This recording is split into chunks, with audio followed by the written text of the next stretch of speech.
Hi, I'm Jessie from Ministering Hearts, Sister to Sister, and welcome to our first how-to video.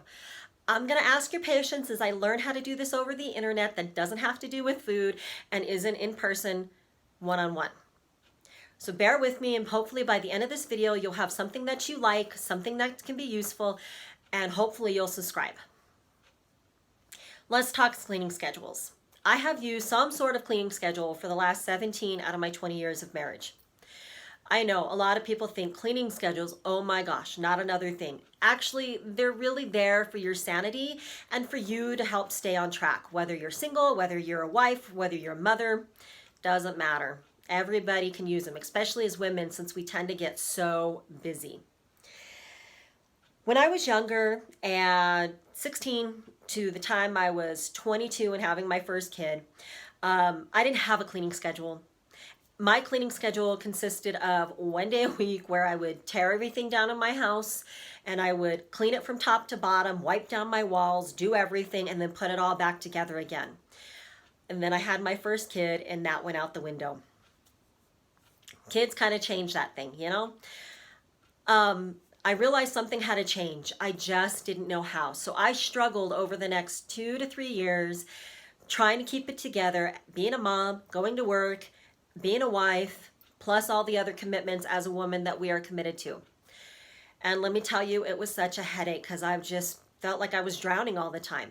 So after doing some research on some blogs, I happened to stumble across several ladies who had introduced the concept of a cleaning schedule. For me, that was a relatively new concept, but it kind of became a lifesaver. I didn't implement at first a lot of the things that they wanted to implement because they were moms of larger families and it just didn't apply to me. On the other hand, the things that I walked away with was routine, write it down, and stick to it as much as possible. But at the same time, be forgiving and be flexible. When I finally learned how to do the cleaning schedule, I had moved to a new state, to a new home with a 2.5 to 3-year-old, and I had nobody else to rely on. And I was pregnant with my second child. That's when I realized I really needed to do something. So I came up with a very primitive cleaning schedule and a very primitive way of keeping track of everything that really kind of became the foundation for the rest of my time. As simple as that cleaning schedule was, the reality is it kind of became my sanity. And as I grew up and as I added more kids and more responsibilities and my seasons changed, I was able to refine that. And matter of fact, as you guys go through this, you may find as your seasons change, your schedules are going to change. It's all right. Give yourself some understanding, give yourself some flexibility because life is life and things happen. Have a basis that you carry through, that you can carry through all your seasons. My basis was a couple of things. Number one, I figured out early on what really made a house feel clean to me, and it was 3 simple things, which happened to be laundry getting done, my house constantly being picked up, and my bathroom being cleaned. If nothing else gets done during the week, as long as I accomplish those 3 things, I feel pretty good. And let's face it, ladies, there are some weeks we can barely remember our name, let alone get other stuff done. So I really advise you to figure out what really makes your home feel clean to you. Narrow it down to anywhere from 2 to 4 things. I wouldn't make it more complicated. And make sure that on the weeks that you can barely remember your name, that's all you get done.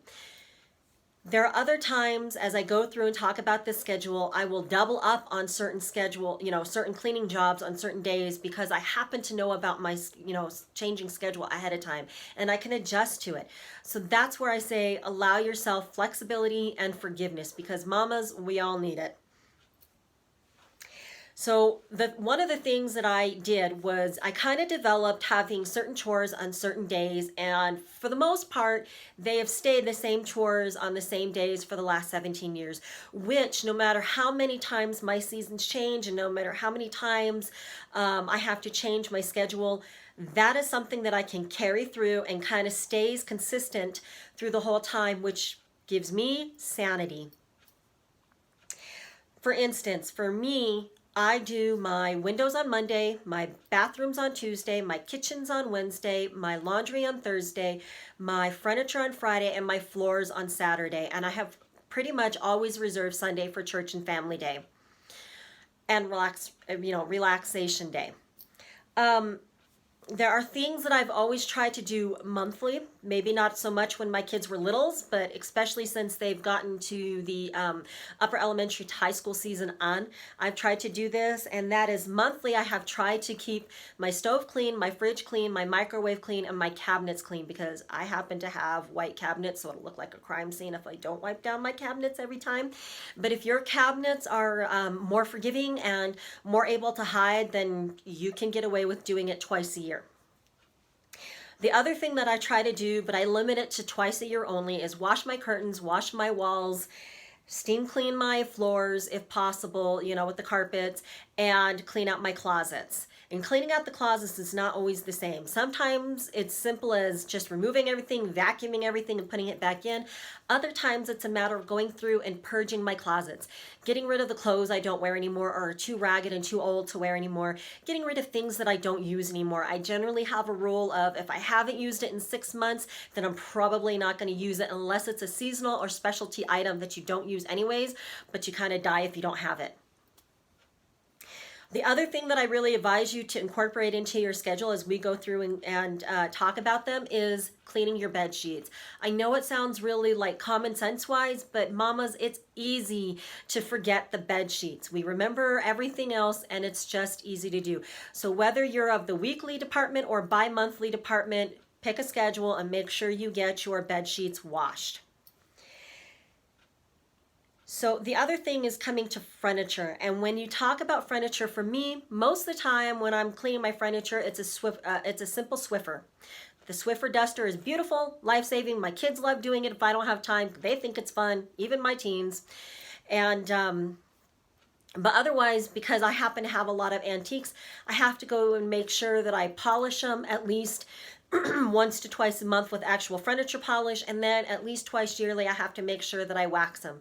So depending on your furniture, you might want to, get up a schedule of whether it's just Swiffering and polishing, or Swiffering, polishing, and waxing. It really depends on your furniture type and what suits you best. So with that, not only do I have my days, my weekly chores, ones where I divided each day of the week, but I also have what I call my daily chores. That is a relatively new implementation that I've done over the last 4 or so years.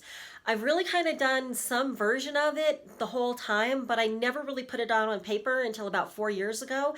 And it's really kind of been a lifesaver, because 4 years ago, I went back to work, for the last 2 or so years, really heavily, and it's kind of reminded me of what I need to do as I lost my head of trying to figure out how to go back to work. And those daily chores include things like picking up my house, making sure my bathroom sink and or toilet, if needed, is quickly wiped down, and that my kitchen floor is quickly swept, and my high traffic areas such as my hallway and my living room are very quickly vacuumed. They're not real bang up jobs, but they're enough to keep the big stuff down, and it's enough to where when I go to do my weekly chore, it's not overwhelming. The other thing that I do every day is I plan my dinner. That'll be another video on meal planning. So we'll talk more about that at a later date. So we've already talked about what to do with hectic weeks and how you can either double up and or just stick to the basics. So let's talk about actual schedules. There are many, many different types of schedules. I'm sure if you were to go on to Pinterest or any of the blogs, you would see umpteen number of different types. And in one sense, it's really cool because you have a lot of options. But in another sense, it actually can start being overwhelming because you kind of start judging yourself and thinking, my goodness, am I supposed to be doing all of this? Relax, Mom. Take a deep breath. It's all right. I'm going to show you 4 basic schedules. These are the 4 that all these schedules that you see on the internet basically boil down to some degree or another. The first schedule that I ever did and ever used was a good old to-do list. Plain and simple. This is what it started it all.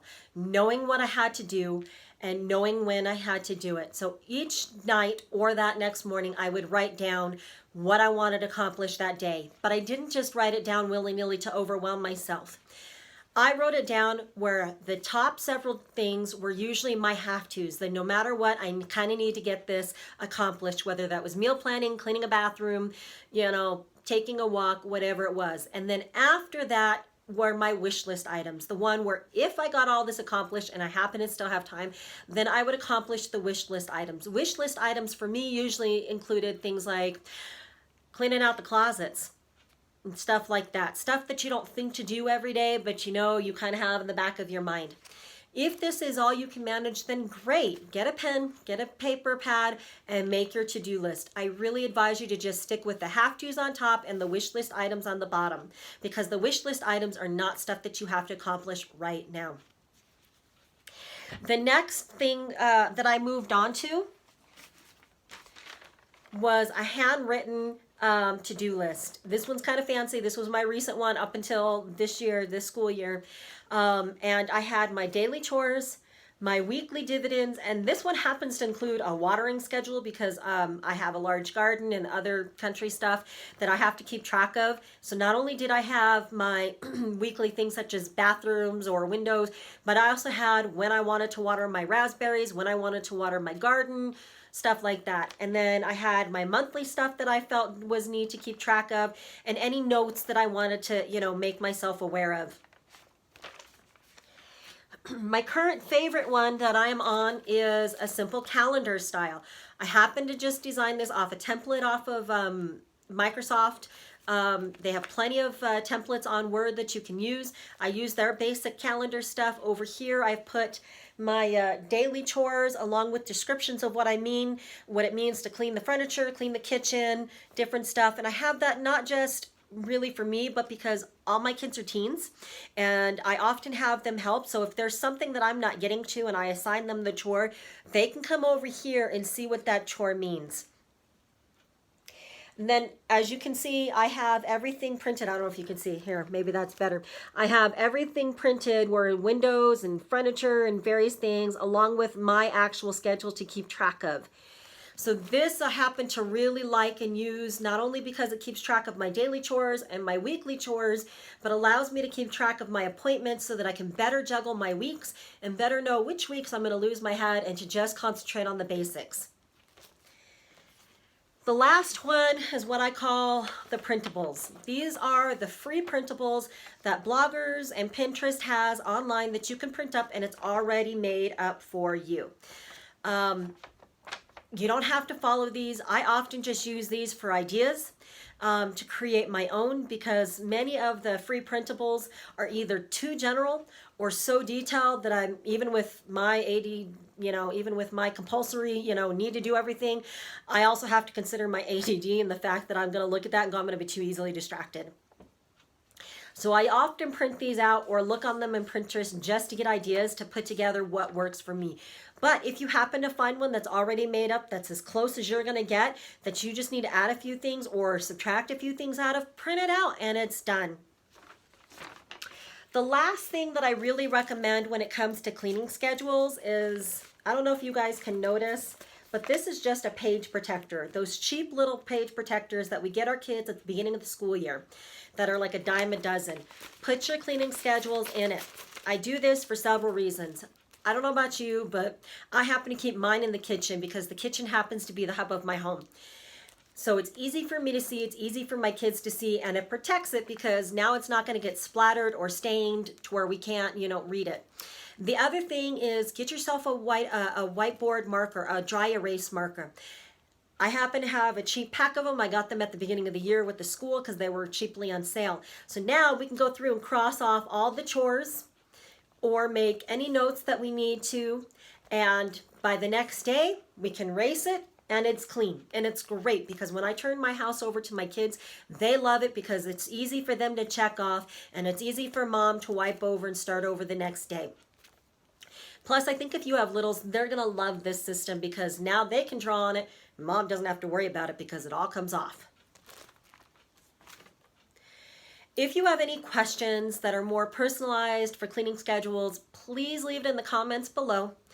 and I will be happy to answer those questions. I was giving a very general overview to get you guys started, because the whole point is to get you guys some ideas so that you guys can make your own cleaning schedules of what works according to you. Because I'm a firm believer there is no such thing as one size fits all when it comes to being a mom, a wife, and a woman.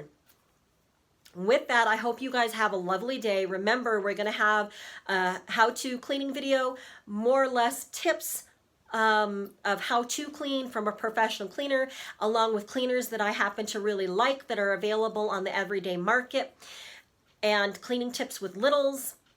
Until then, we'll see you next time. Many blessings.